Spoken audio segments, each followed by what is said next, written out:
Hey kids, howdy and welcome to Conscious Embodiment, Astrology and Dreams, November edition. I cannot believe we are in the 11th month of this year. I know it sounds tired to say, time is moving so fast, but it's a new insane level of that sensation. Am I wrong?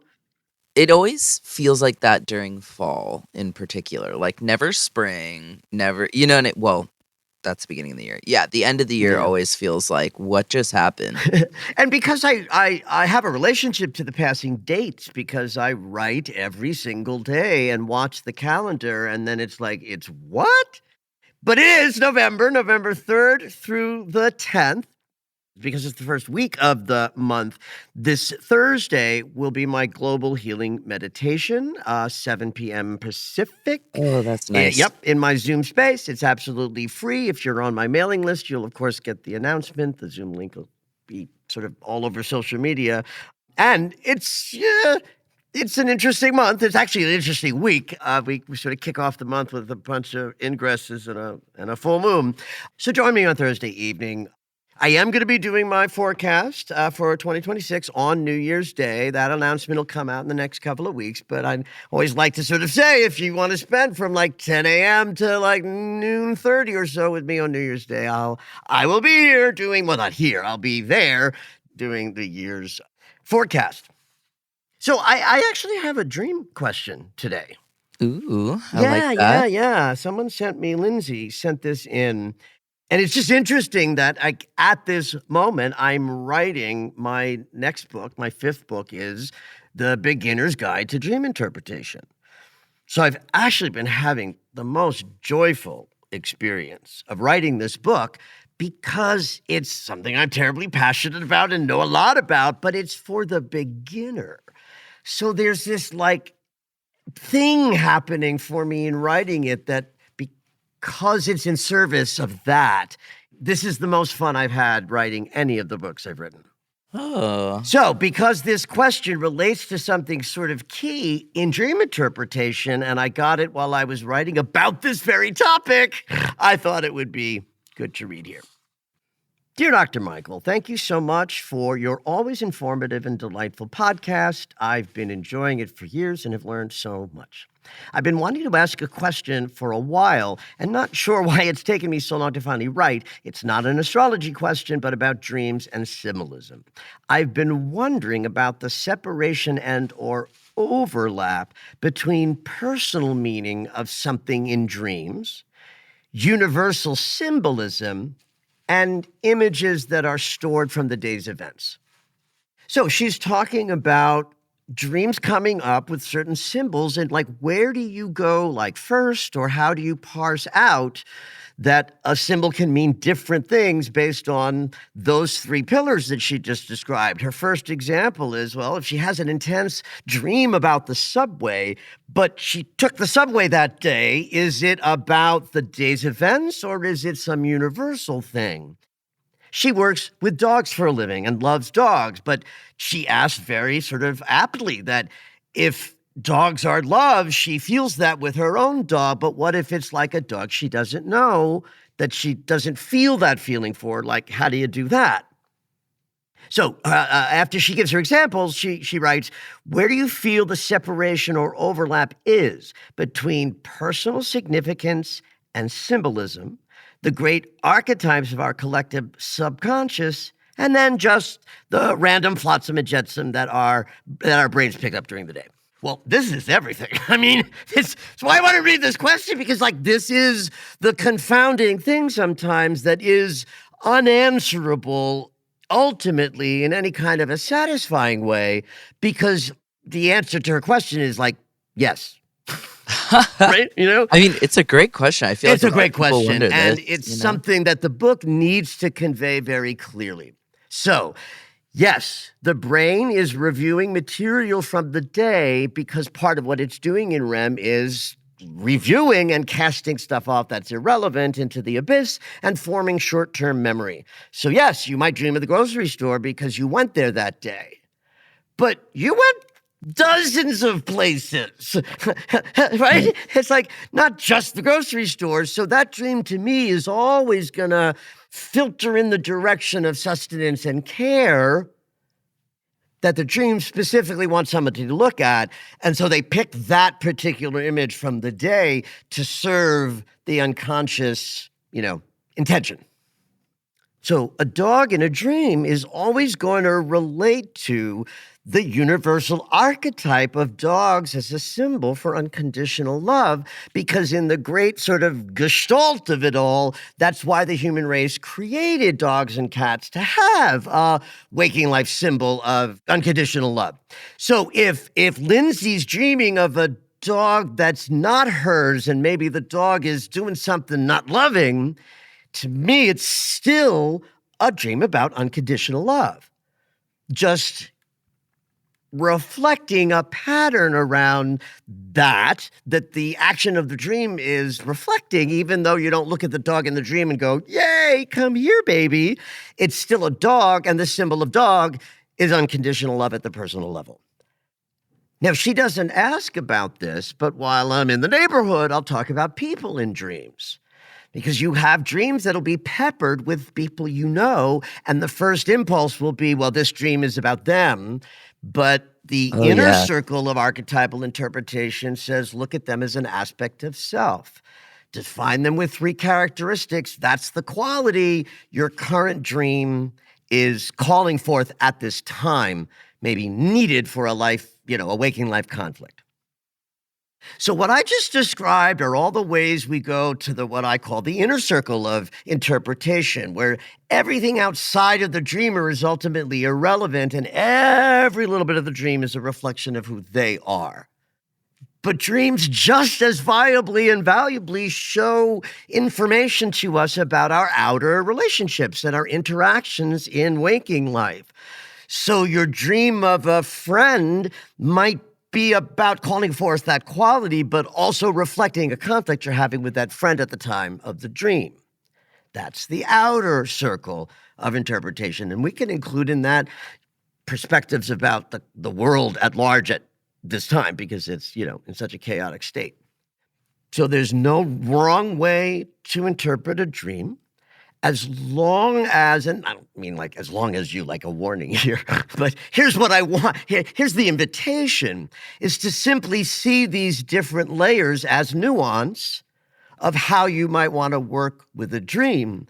And my personal sort of experience shows me that by looking at the inner circle, you see a profound reflection of self that directly assists in the process of growth, self-investigation, and coming to know yourself better. Whereas focusing on a dream is reflecting your outside world, I just don't see the value in that, though I'm sure sometimes there is.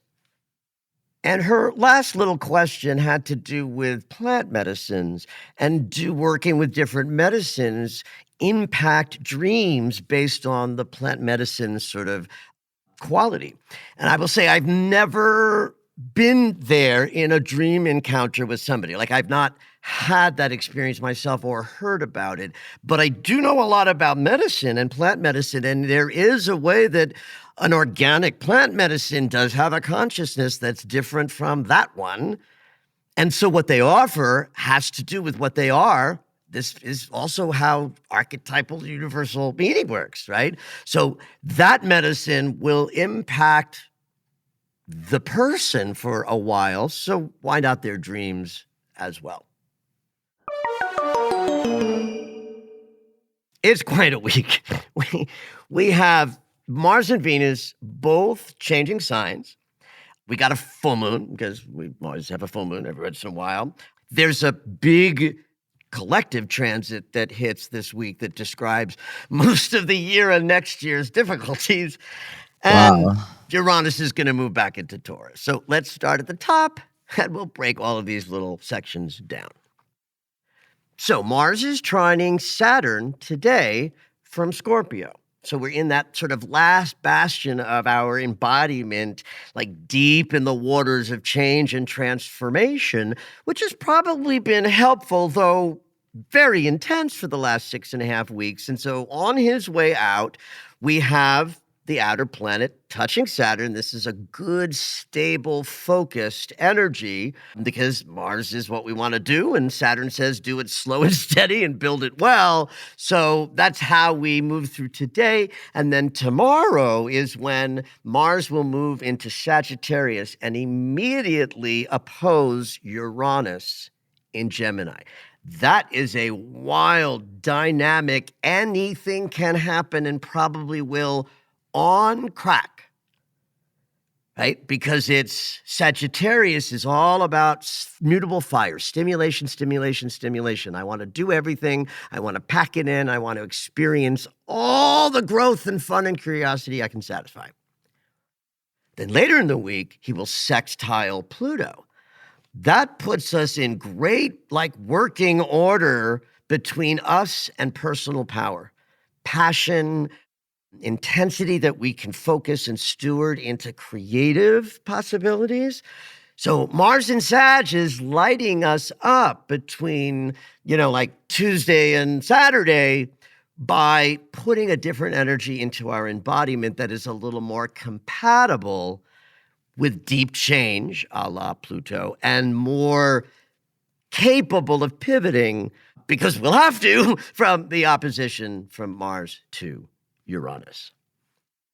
That opposition between Mars and Uranus, and kind of the sextile to Pluto, features in the full moon in Taurus that hits on Wednesday.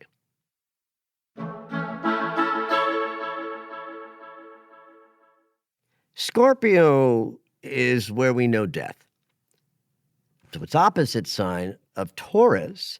You can't say that that's where we know life, but that's where we know life as comfortable.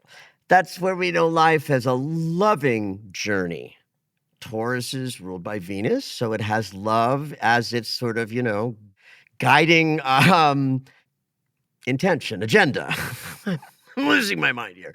So Venus ruled, lovely, lovely, yeah? So if Venus says the sensual pleasures of life are worth the journey, Scorpio says, and then you die. But if you put this together, like dynamically in the tension of opposites that creates a transcendent third, through this kind of a full moon, we get to embrace both. The idea that it's a beautiful place to be and that we also have to die in order to be born again. Just one of the things we were terrified of at the deepest places of everybody's unconscious. Even if you consciously feel ready, as I do, I'm still a human being. There's still a little point of terror down there at the moment of, sort of impact. But just know that if our conscious awareness is on all of the change, so let's get out of the death paradigm and look at the change and transformation that the planet is undergoing. So just as I will talk about the personal planets supporting us to move through the world changing, as we lean into the Scorpio sun's capacity to have that willingness lit up in us, then the full moon helps us release anything that makes that a difficult or uncomfortable process. Taurus wants it to feel good to be here. So we either have to let go of avoidance, denial, things that keep you above the deep waters that we have to dive into.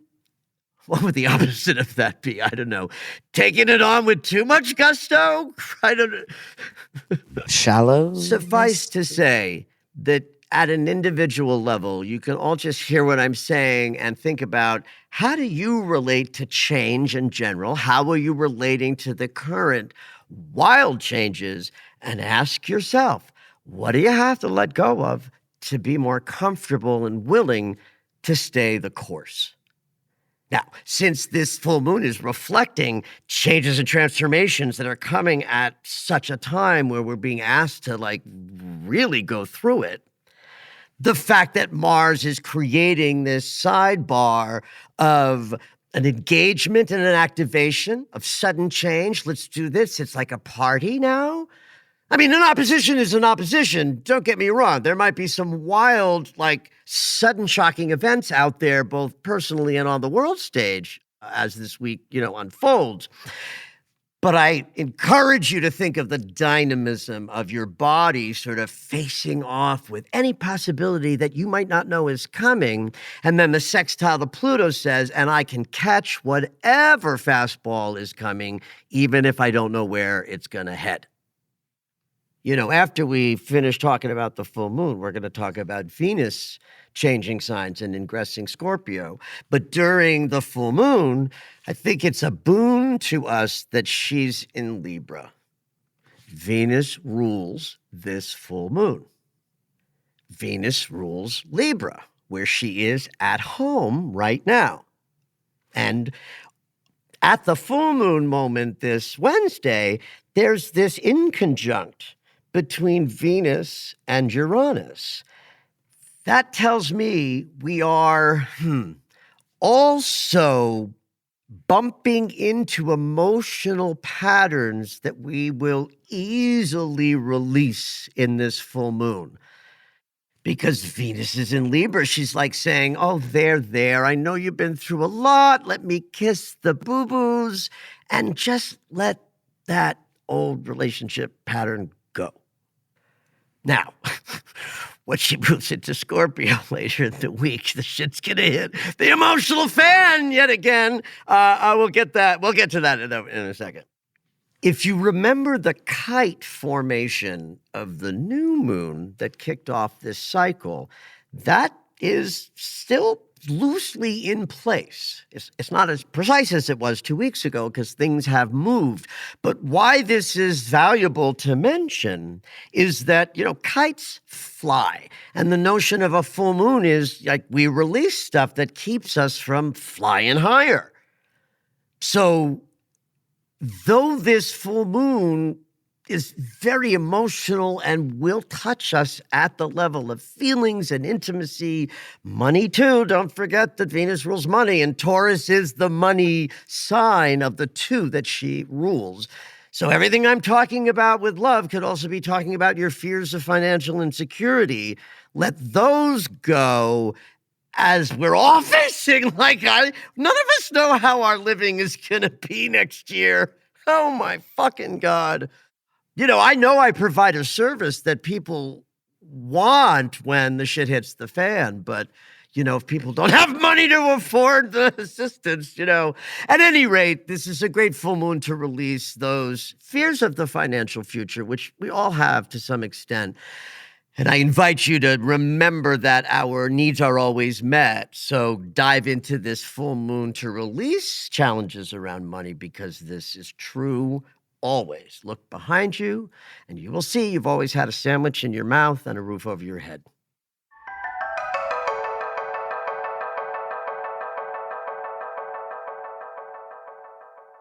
There's also a loose, easy opposition that both the sun and the moon are making. So an easy opposition means that 2 points that oppose each other, which is a dynamic and unsettling energy, if that opposition is split up into a sextile and a trine, it's made easier. So one of the oppositions we're always pressed up against is the nodes of the moon, where coming out of the past and trying to forge a future is the dynamic tension that the nodes cause us to have to face every breath. So if the moon is trining the south node and sextiling the north, and the sun is doing the opposite, sextiling the south and trining the north, that means our conscious awareness in this full moon can look ahead to where you want to go next. And then the moon, which does the work in any full moon, is lovingly moon in Taurus, easily interacting with the south node, which is kind of like a gentle release of things that have held on to us from the past, especially emotional patterns and relationship dynamics that don't allow us to be fully integrated, such that everything we release in this full moon quite literally ushers us forward with more ease and grace, though I cannot promise you ease and grace on any given Tuesday.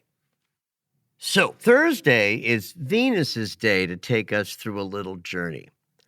In her ruling sign of Libra, she gets to the final mastery degree in really on the 5th. So when we wake up on the 6th, on Thursday, Venus is in conjuncting Neptune, and then she'll change signs and in conjunct Uranus, right? Because Neptune is at 29 Pisces, Uranus is still in Gemini, but they're sextiling each other.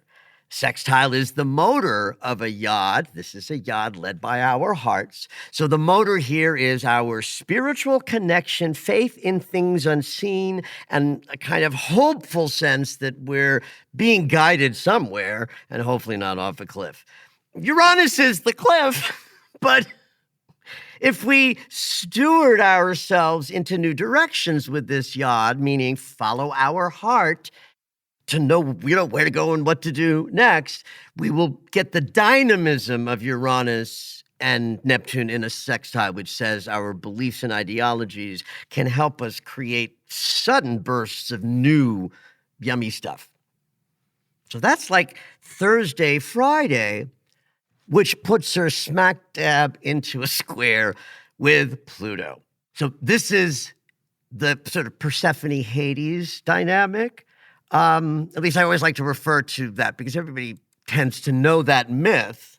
And that's the relationship between Pluto and Venus, is the idea that Pluto is all underworld, shadow, tumultuous change and transformation, and Venus is love. And so Pluto grabs Venus in a square and says, "Come to the underworld, baby." And we experience that as emotional crisis, dark qualities in relationship like passive aggression and manipulation. But here's the deal. Venus becomes the queen of the underworld in the Persephone-Hades thing. So there's lessons always in a square, and in this case, it's the lesson of surrender to the underworld and watch yourself become queen of the realms below. And I'll mention this now, even though this happens on Friday. Friday is when Uranus moves back into Taurus. This is energetically the final sort of dampening of the hot summer grand sextile.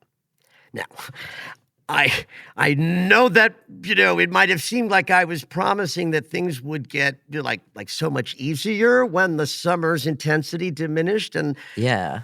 if I implied that, I apologize for misleading. What it changes, and it does have to slow down and internalize a little, right? We have to be responding to Neptune and Saturn in the interiority of Pisces. So lessons and inspiration gets kind of like more in the inside planning stages for maybe next year. Uranus moving back into Taurus definitely removes a kind of heady, airy, lightning flash energy that Uranus can bring in Gemini and back into a more grounded and stable, but relative. Uranus still changes things radically, even in a grounded and stable sign. Maybe even more so in some ways. It's like dynamiting rock. So he will go direct in Taurus in like early February, and then by late April, he'll be back into Gemini, and next year's explosions will begin in earnest. Thursday is also a big day in terms of the collective. So this year has had sort of interesting outer planet storylines. where what the outer planets are doing is what I would call slim traffic-wise, say, as compared to 2020, where the traffic was big. So the traffic in 2025 is slim, but the deftly placed hits tell the story. And so here we are at the end of 2025, and 2026 is just around the corner. And we have a Pluto hit to the north node of the moon, and Pluto's influence plays out over years, not months. So having a semi-square between Pluto and the north node of the moon hitting sort of in this second to last month of the year, that has reflected the disruptive conflicts of change that have peppered the entire year and will also influence next year. If I were looking for the bumper sticker for this transit, it would be like change that ushers us into a new future. And I know the growing pains of this change is epic, but that's sort of why I'm here, because I'm going to constantly remind you of our resilience and our ability to get this. It's our job as human beings to steward the planet through this change, and we got it.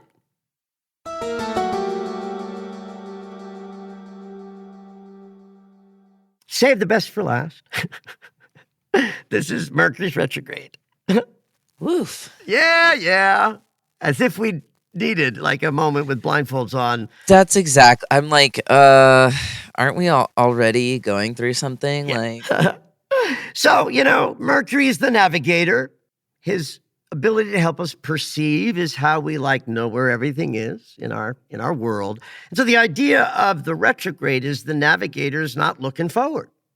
So we bump into the furniture a lot. That's my cute way of describing why Mercury retrogrades are challenging. And this one is knitting together the Sagittarius-Scorpio archetype, right? So that's really also about understanding deep change, but willing to find the joy that comes from it, Scorpio, Sag.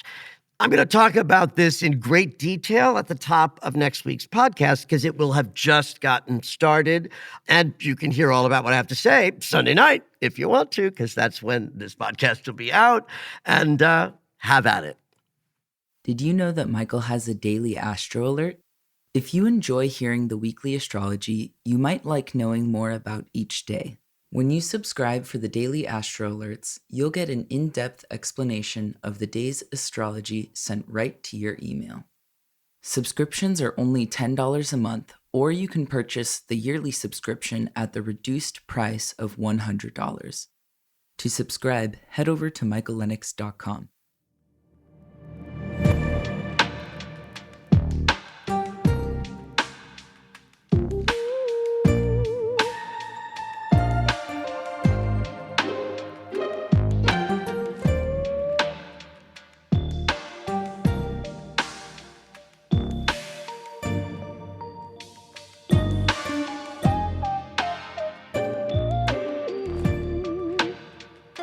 All right, it's dream segment time. Every week, Dr. Michael will interpret dreams that are sent in via email or take a live caller. If you would like your dream interpreted on the podcast, you can go ahead and email us at dreams@michaellennox.com. Hopefully your dream will make it onto the show. before I get into the email dream, we have a reply email from Maureen who goes, "I'm not dead." You'll have to remind me, Zoe, because my memory can't retain any of these dreams. So there was a dream that we had, and I believe this was where she was hearing the knocks, and she was looking up how to interpret her dream, and one of the things that she saw was that, oh, this means death is coming, something like that. Oh, so she's validating, indeed. Yes, so she didn't heard, die. She heard the dream, and she the got title knocked on by her spiritual nature asking her to. Yeah, the email subject is "Maureen did not die." I love that. Oh, thank you, Maureen. What an adorable So that's so response. funny. I like the Yeah, updates, you know? Fabulous. Okay, here's our dream for the week. We have an email and dream this week, and it's from Natalie. She starts off by saying, I hope you're having a great day so far. I'd love to hear your thoughts about this dream I had last night. For context, I've never done Reiki or had a session, and I've limited knowledge about it. I've only recently started to read about the chakras and plant spiritual healing, and I definitely have a curiosity to learn more about Reiki.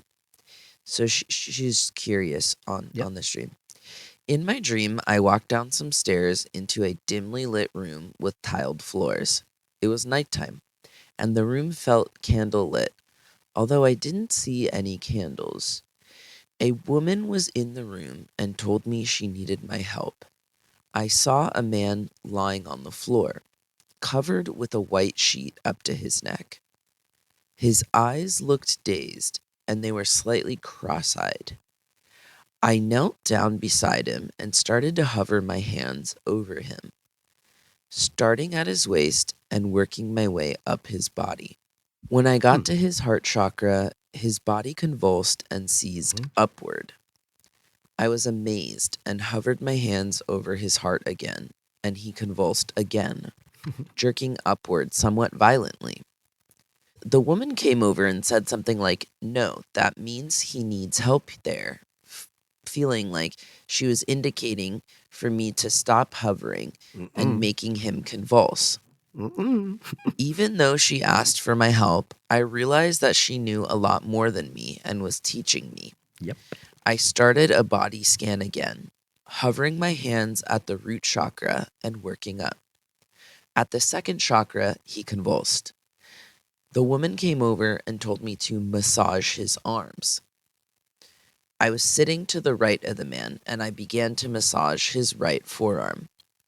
He kind of came to in that moment and pulled his arm back, saying something like to not touch his arm in a certain place because it hurt. Then the dream either shifted or ended.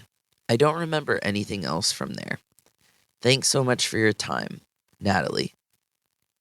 This dream feels so literal to me. Okay, interesting. Well, it's got a singular setting, a singular objective, a teaching moment where there's one specific message delivered, and since I know a lot about energy, I can also tell you, Natalie, you nailed it. Whoever this guide is giving you bona fide information about how to work on people energetically and some things about what can happen. So what Natalie's describing, what you're describing, Natalie, is called a kriya.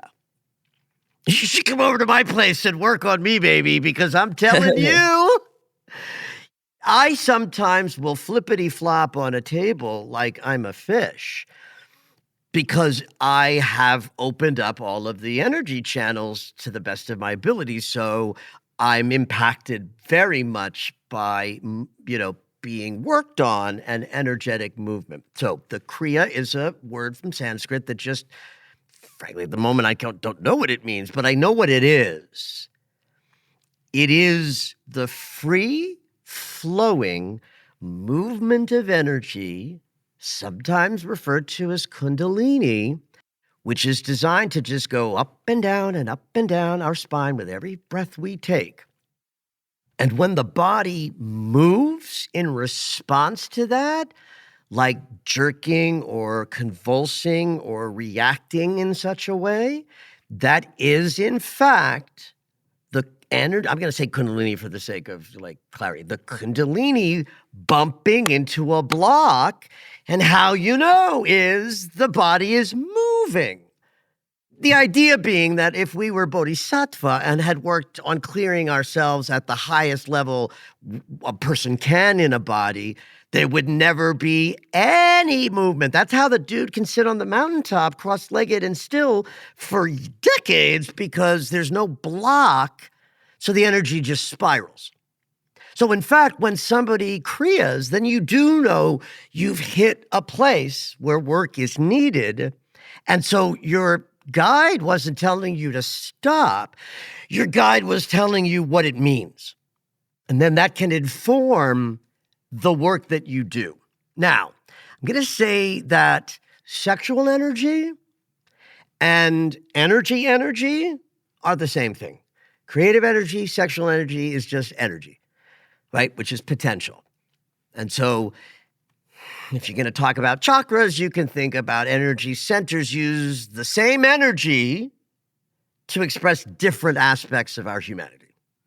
So starting from the waist is to avoid the bottom, where the genitals are, where the legs are, where the feet are. So right there, there's something I notice, that there's an avoidance of the sort of the gravitas and the scary bits, right, that the lower chakras represent. Yeah. So she starts very safely at the waist and gets to the heart, where, of course, there's work to be done. Like everybody needs to open their hearts more. And so the convulsing and the jerking of the man on the table was evidence of a kriya reflecting that the heart's a little blocked. This could be your heart, Natalie, or it could also just be what it feels like to be like literal training. And this man on the table might just be a figure to sort of accommodate the wisdom you're being given in the dream. So when you're taken out of that first pass, you change how you work and you go from the bottom up. Now, there's a complete willingness to explore the whole embodiment. Where does she stop? Second chakra. What's the second chakra? The genitals, right? So the second pass, now that she's sort of been told how to work with it, allows her to incorporate in her view of humans and energy the darker qualities and the darker colors. I can't help, and maybe this is just a big projection because I'm a man, I can't help but thinking if she's hovering at his second chakra, and which is his genitals, and his right forearm hurts, like dude's jerking off too much.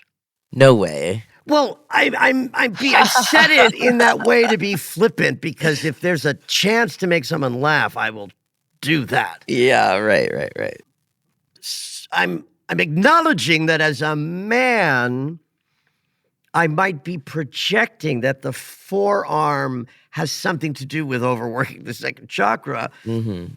But just as I started by talking about how all energy is the same, one of the challenges that a lot of people have in terms of clearing out their instrument to have it freely float is there are blocks at the heart, but also blocks at the second chakra, where we tend to focus our experience of like magic and power feels more immediate when we're in like the sexual experience of energy and connection.